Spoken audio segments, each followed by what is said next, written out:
हरिओम। सादर जय जिनेन्द्र। जय पंच परमेष्ठी भगवान।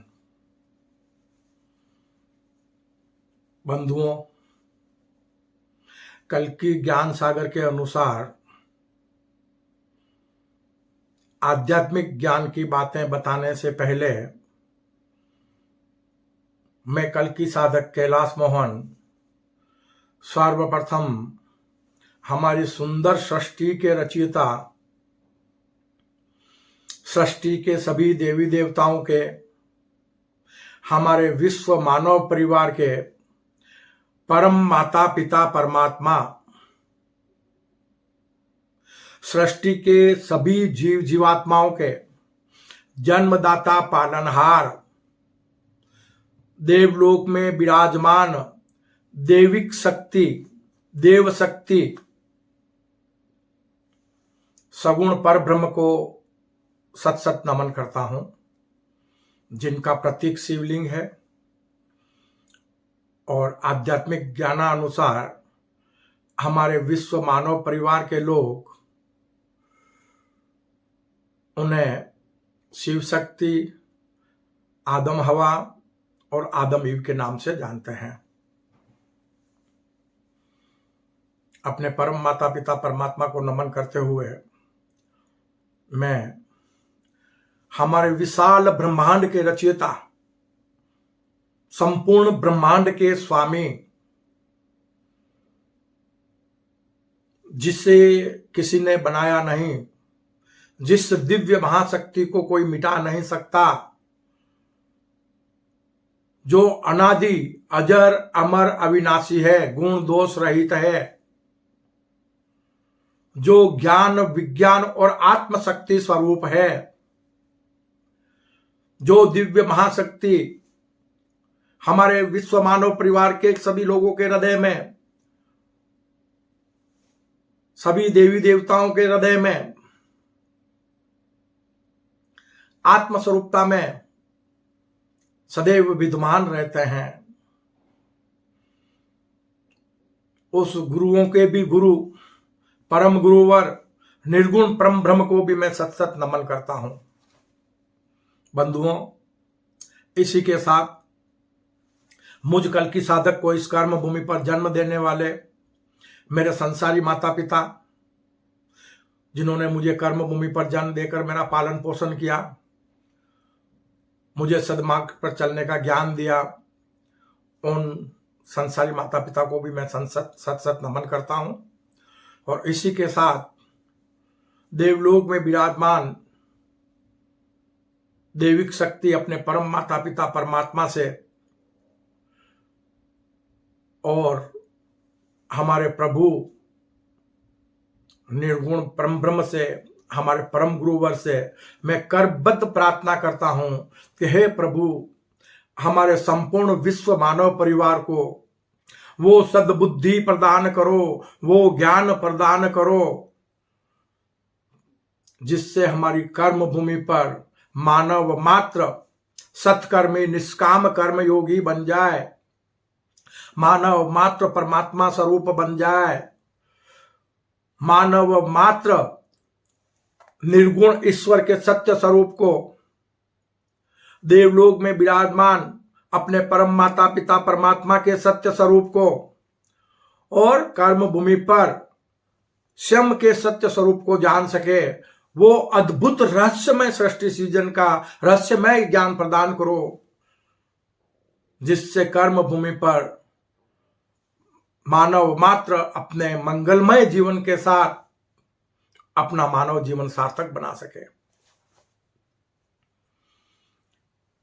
इसी भावना के साथ बंधुओं, कल की ज्ञान सागर का आज का विषय है निर्गुण दिव्य महाशक्ति, जिसे किसी ने बनाया नहीं, जिसको कोई मिटा नहीं सकता, जिसकी कोई संतान नहीं और जो किसी की संतान नहीं, जो गुण दोष रहित निर्गुण है, अजर अमर अविनाशी है, परम सत्य है, उस दिव्य महाशक्ति और देवलोक में सत असत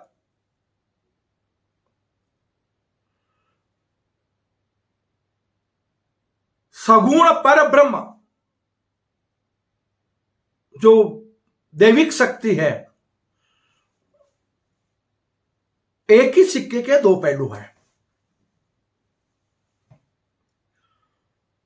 निर्गुण परम ब्रह्म और सगुण पर ब्रह्म।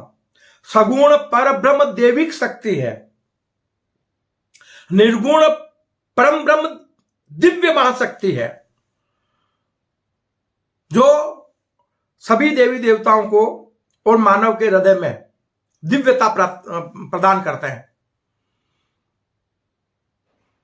और देवलोक में विराजमान दैविक शक्ति वो सृष्टि के सभी जीवों के, सभी देवी देवताओं के, हमारे विश्व मानव परिवार के जन्मदाता पालनहार हैं, जो सत्कर्मी लोगों को कर्म भूमि पर स्वर्ग सुख प्रदान कराते हैं। तो आज कर्म भूमि पर मानव मात्र को देवी देवताओं में और ईश्वर में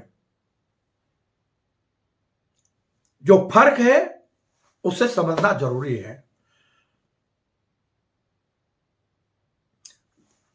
निर्गुण सगुण एक ही सिक्के के दो पहलू हैं।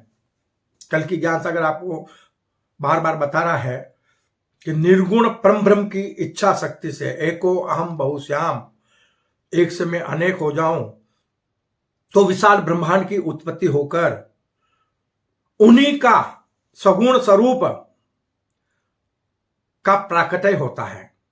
वो परम सत्य है और सगुण स्वरूप का जिसका प्राकट्य होता है वो सत असत है। सत उसके लिए है,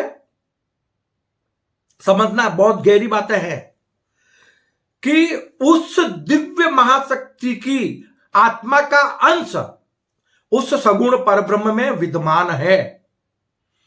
तो वो क्या हुए? परम सत्य। और असत्य क्या हुआ? कि जो स्वरूप उन्हें मिला है, किसको? सगुण परब्रह्म को, वो परिवर्तनशील है, वो उनका सत्य स्वरूप नहीं है। उनका सत्य स्वरूप विराट आत्म स्वरूपता ही उनका सत्य स्वरूप है, जीवात्मा स्वरूपता उनका सत्य स्वरूप नहीं है। तो आत्मा और जीवात्मा के भेद को जानो। निर्गुण परम ब्रह्म आत्म स्वरूप है, सगुण पर ब्रह्म जीवात्मा स्वरूप है। जीव को धारण किए हुए आत्मा का अंश, परम सत्य आत्मा का अंश उसमें विद्यमान है, जिन्हें हम अपने परम माता पिता परमात्मा कहते हैं, जिनकी हम सभी लोग संतान हैं। संपूर्ण विश्व मानव परिवार के लोग एक ही सगुण परब्रह्म की संतान हैं, जिन्हें शिव शक्ति, आदम हवा और आदम ईव कहते हैं। धर्म संप्रदायों के अनुसार मान्यताएं या नाम अलग अलग हो सकते हैं। दिव्य शक्ति, दिव्य महाशक्ति एक ही है, जिसे हम ईश्वर, अल्लाह, प्रभु, परमेश्वर, खुदा, गॉड, न जाने कितने अनेक नामों से पुकारते हैं। लेकिन उनका परम सत्य स्वरूप जो है वो ज्ञान, विज्ञान और आत्मशक्ति स्वरूप है। तो ज्ञान, विज्ञान और आत्मशक्ति प्रदान करने वाला कौन होता है? परम गुरुवर, जो हमें ज्ञान प्रदान करता है वो गुरुवर हुआ है। तो संपूर्ण मानव जगत के लोगों को उस दिव्य महाशक्ति को, निर्गुण दिव्य महाशक्ति को सिर्फ परम गुरुवर के रूप में जानना चाहिए। एक ही नाम, एक ही नाम, कि एक ही नाम रहे प्रभु का।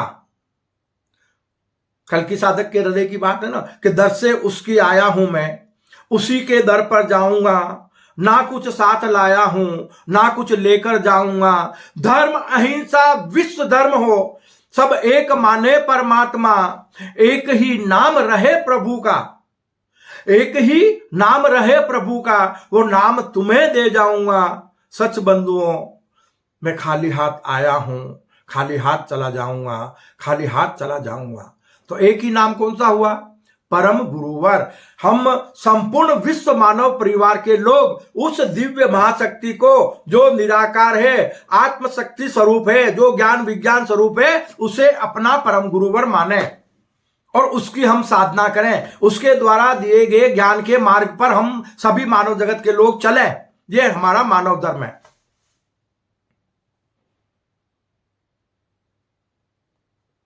जो आत्मस्वरूपता में एक अंश मात्र एक किरण बोलते हैं ना, वो अंश मात्र सभी कर्मयोगियों के हृदय में विराजमान है। इसलिए उसको बोला गया जीवात्मा। जीव के साथ में आत्मा का अंश जो सत्यवादी है सदैव उसमें विराजमान रहता है। किसके लिए? कि जीवात्मा को पुनः सगुण स्वरूप से निर्गुण स्वरूप बनाने के लिए। कर्म भूमि पर संपूर्ण सृष्टि में सिर्फ मानव ही एक ऐसा प्राणी है जिसे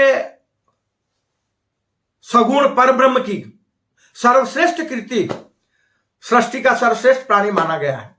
क्यों? कि कर्म भूमि पर मानव ही अपने सगुण जीवात्मा स्वरूप को त्याग कर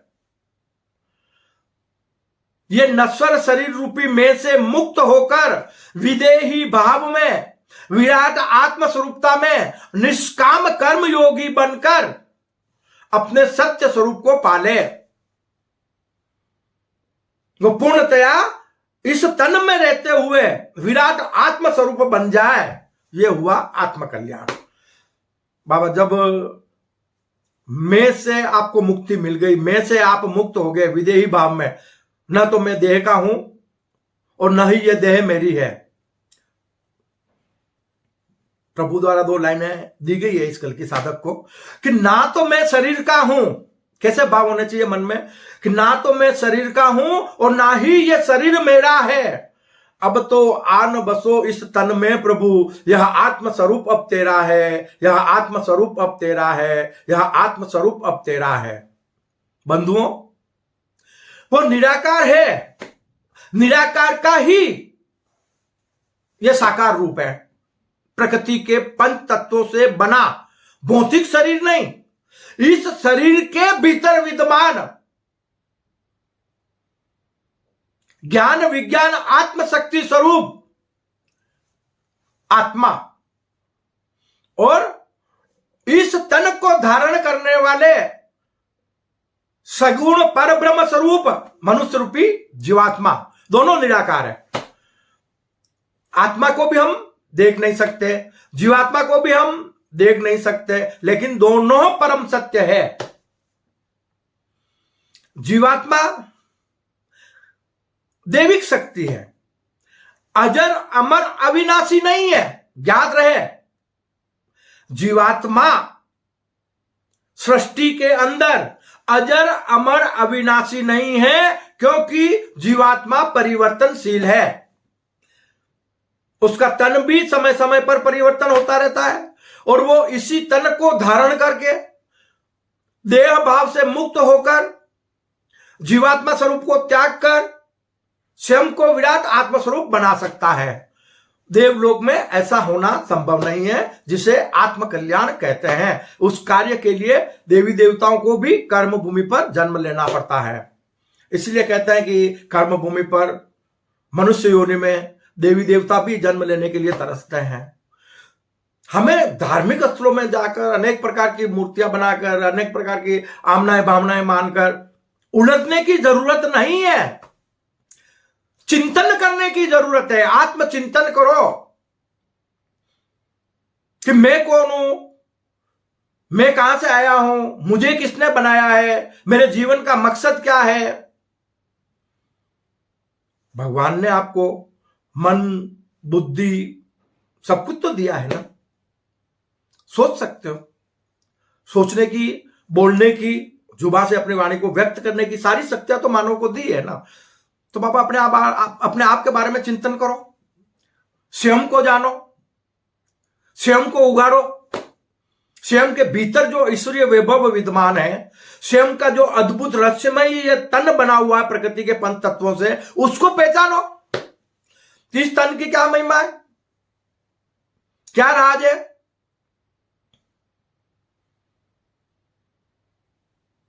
तो प्रकृति के पंच तत्वों से बना यह तन जब हम आईने के सामने, कल की ज्ञान सागर कहता है ना कि साधक बनना है आपको, तो ईश्वर के मत बनो, स्वयं के साधक बन जाओ।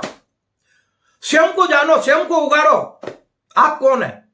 स्वयं की जब साधना करोगे तो एक न एक दिन आपको स्वयं को अपने विराट आत्मस्वरूपता का ज्ञान मिल जाएगा। आप देह भाव से मुक्त हो जाएंगे, देह में रहते हुए भी देह भाव से मुक्त हो जाएंगे आत्मचिंतन करने से। इसी देह के भीतर जो दिव्य महाशक्ति आत्मस्वरूपता में विद्यमान है, यह आत्मस्वरूपता ही मानव का सत्य स्वरूप है, सभी देवी देवताओं का सत्य स्वरूप है। लेकिन इस सत्य स्वरूप को सिर्फ मानव ही प्राप्त कर सकता है। इसी के लिए कर्म भूमि का सृजन हुआ है। हम कर्म भूमि पर संपूर्ण विश्व मानव परिवार के लोग एक ही वायुमंडल में श्वास लेते हैं, एक ही प्रकृति का दिया खाते पीते हैं, उसके बावजूद भी धर्म और ईश्वर के नाम पर हम विश्व मानव परिवार के लोगों में आपसी भेदभाव क्यों हम एक दूसरे से अज्ञानतावश नफरतें कर रहे हैं। इसलिए युगा अनुसार वर्तमान समय युग परिवर्तन की संधि वेला संगम युग का समय है, कलयुग को सतयुग में परिणित करने का समय है। तो ईश्वरीय ज्ञान को प्राप्त कर संपूर्ण मानव जगत के लोग, हमारे संपूर्ण विश्व मानव परिवार के लोग सत्कर्मी निष्काम कर्म योगी बन जाएं, तो वो अपनी कर्म भूमि को अविनाशी स्वर्ग बना सकते हैं। छोड़ दो सारे भेदभाव, ना कोई हिंदू है ना कोई मुसलमान है। मैं स्वयं हिंदू हूं, मैं स्वयं मुसलमान हूं। क्यों कि मैंने अभी जो तन धारण किया है, इस तन को धारण किया है, तो एक सनातन संप्रदाय के अंदर मेरा जन्म हुआ है। और यह तन अगर परिवर्तन होता है तो हो सकता है कोई कल इस्लाम संप्रदाय में मेरा जन्म हो जाए, तो कौन हिंदू हुआ, कौन मुसलमान हुआ। भाई दुर्भावनाएं पालना क्यों, अपने जीवात्मा को दूषित करना क्यों। पता नहीं जब तन परिवर्तन होता है तो हमको कौन सी जाति संप्रदाय में जन्म मिलेगा, कौन से वतन में जन्म मिलेगा, कौन हमारे माता पिता होंगे। पल भर में सब कुछ तो बदल जाता है, माता पिता, घर परिवार, संतान, पत्नी, सब कुछ तो बदल जाता है, धन दौलत भी छूट जाती है। तो क्यों ना हम कल की ज्ञान सागर से कर्म करने का ज्ञान ग्रहण कर अपने इस अमूल्य मानव जीवन को सार्थक बनाएं। तो बंधुओं, आज हम सनातन धर्म में देवी देवताओं को ही ईश्वर मानकर देवी देवताओं की, अनेक प्रकार के देवी देवताओं की पूजा करते हैं,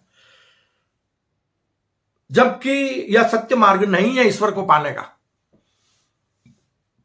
भगवान कृष्ण ने भी बोला है कि अनेक प्रकार के देवी देवताओं की पूजा करना और कराना, गीता में बताया है कि मूढ़ बुद्धि के लोगों का काम है। अध्याय 9 में दोहा 23, 24 और 25 में इस बात को क्लियर किया उन्होंने। क्यों किया है कि भाई सृष्टि में जितने भी जो देवी देवता है ना, एक सगुण पर ब्रह्म के ही अनेक मायावी रूप है, उन्होंने ही अपने आप को स्थापित किया हुआ है। कर्म भूमि पर जितने भी मानव हैं, नर नारी हैं, वो सगुण पर ब्रह्म के ही मायावी रूप है। दिखने में भिन्न भिन्न है जीवात्मा स्वरूप में, लेकिन आत्म स्वरूपता में सभी एक समान है। यही सृष्टि का अद्भुत रहस्यमय खेल है। और आज संपूर्ण मानव जगत के लोगों को कल की ज्ञान सागर के माध्यम से अद्भुत रहस्यमय सृष्टि सीजन के रहस्यमय ज्ञान को समझने की जरूरत है। हम दैविक शक्ति को, जो देवलोक में विराजमान है, उसको समझें, जो हमारा ईश्वर, जिसे हम अल्लाह ईश्वर कहते हैं, प्रभु परमेश्वर कहते हैं, गॉड कहते हैं, वो निर्गुण परम ब्रह्म है, अजन्मा है, अविनाशी है। उसके सत्य स्वरूप को समझें। देवी देवता हमारे माता पिता तुल्य हैं, गुरु के समान है। हम उनकी पूजा करें। तो पूजा किसकी करनी है? एक शिवलिंग की, क्योंकि सगुण परब्रह्म का प्रतीक शिवलिंग है। एक शिवलिंग की पूजा करने से, धर्मशास्त्रों के अनुसार बता रहा हूं, कि कर्म भूमि पर जितने भी देवी देवता हैं, जितने भी धार्मिक स्थल हैं, सबकी पूजा हो जाती है। क्यों? कि ये सभी उन एक से ही प्रकट हुए हैं। तो एक को मानो ना, एक को जानो, एक को मानो, अपना मानव जीवन सार्थक बनाओ। देविक शक्ति हम ही देवी देवता हैं, बल्कि हम तो देवी देवताओं से भी मानव सर्वश्रेष्ठ हैं। तो हमें अगर देवी देवताओं ने, अगर सगुण परब्रह्म ने, अगर हमारे परम माता पिता परमात्मा ने यह तन नहीं प्रदान किया होता, तो हम अपने प्रभु निर्गुण परम ब्रह्म को कैसे जानते हैं? समझना ज्ञान की बात को। अगर हम मानव को देवलोक में विराजमान हमारे परम माता पिता परमात्मा सगुण परब्रह्म ने हमें यह तन नहीं प्रदान किया होता, प्रकृति के पंचतत्वों से बना मानव तन नहीं प्रदान किया होता, तो हम अपने निर्गुण परम ब्रह्म को, अपने परम गुरुवर को, अपने विराट आत्म स्वरूप को कैसे जान पाते? तो इसलिए हमें सर्वप्रथम अपने परम माता पिता परमात्मा को नमन करना चाहिए श्रद्धा पूर्वक, और उसके बाद सगुण परब्रह्म को नमन करके और निर्गुण परम ब्रह्म की साधना करना चाहिए। तो देवी देवताओं की पूजा करो भक्ति भाव से। यह एक भक्ति मार्ग है, और ज्ञान मार्ग निर्गुण परम ब्रह्म तक पहुंचने का है। आत्मा का मार्ग, आत्मा को जानने का मार्ग कौन सा हुआ? ज्ञान मार्ग। और भक्ति मार्ग जीवात्मा शुद्धि का, कि हम मानव रूप में अपने परम माता पिता परमात्मा सगुण परब्रह्म स्वरूप बन जाएं। उसके लिए हमें सद्बुद्धि प्रदान करें हमारे परम माता पिता परमात्मा, हम सत्कर्मी बनकर कर्म भूमि पर स्वर्ग जैसा सुख पा सकें। आत्मा का शाश्वत सुख प्रदान करने वाले निर्गुण परम ब्रह्म है, जो आत्म स्वरूप बनने वाले इंसान को प्रदान करते हैं। लेकिन स्वर्ग सुख प्रदान करने वाले देवलोक में विराजमान हमारे परम माता पिता परमात्मा हैं। वो हमें सर्व सुख कब प्रदान करेंगे? जब हम उनके जैसे बन जाएंगे, कि सबकी सेवा सबसे प्यार, हम सब एक हैं, सबका स्वामी एक, सृष्टि के जीव मात्र से प्रेम करो, जीव मात्र पर दया करो, तो ये धरती अविनाशी स्वर्ग बन जाएगी। तो बंधुओं, आज का विषय ये था कि दैविक शक्ति और दिव्य शक्ति को पहचानो। दिव्य शक्ति ज्ञान मार्ग है और दैविक शक्ति भक्ति मार्ग है। तो दैविक शक्ति को अपने परम माता पिता परमात्मा के रूप में स्वीकार करो, और ईश्वर और अल्लाह के रूप में निर्गुण परम ब्रह्म अपने परम गुरुवर को गुरु के रूप में स्वीकार करो। तो एक तो हमारे गुरु हुए कौन? निर्गुण परम ब्रह्म, जो हमें ज्ञान विज्ञान आत्मशक्ति प्रदान कराते हैं, और दूसरे देवलोक में विराजमान उन्हीं का सगुण स्वरूप हमारे परम माता पिता परमात्मा हुए, जो हमारे जन्मदाता पालनहार हैं, जो हम कर्म भूमि पर विचरण करते हैं, तो वो हमें सदमार्ग पर चलने का ज्ञान देते हैं, कि हम उनके जैसे बनकर अपने मानव जीवन को सार्थक बना लें। तो बंधुओं, आज के विषय के अनुसार मैं अपनी वाणी को यहीं पर विश्राम देता हूं, और हमें दैविक शक्ति देवलोक में विराजमान और दिव्य महाशक्ति दोनों एक ही सिक्के के दो पहलू हैं, उसे समझते हुए कर्म भूमि पर कर्म करना चाहिए, तो मानव मात्र का जीवन सार्थक हो जाएगा। क्योंकि यह जानना बहुत जरूरी है, दिव्य महाशक्ति को जानना जरूरी है कि परम सत्य कौन है। तो परम सत्य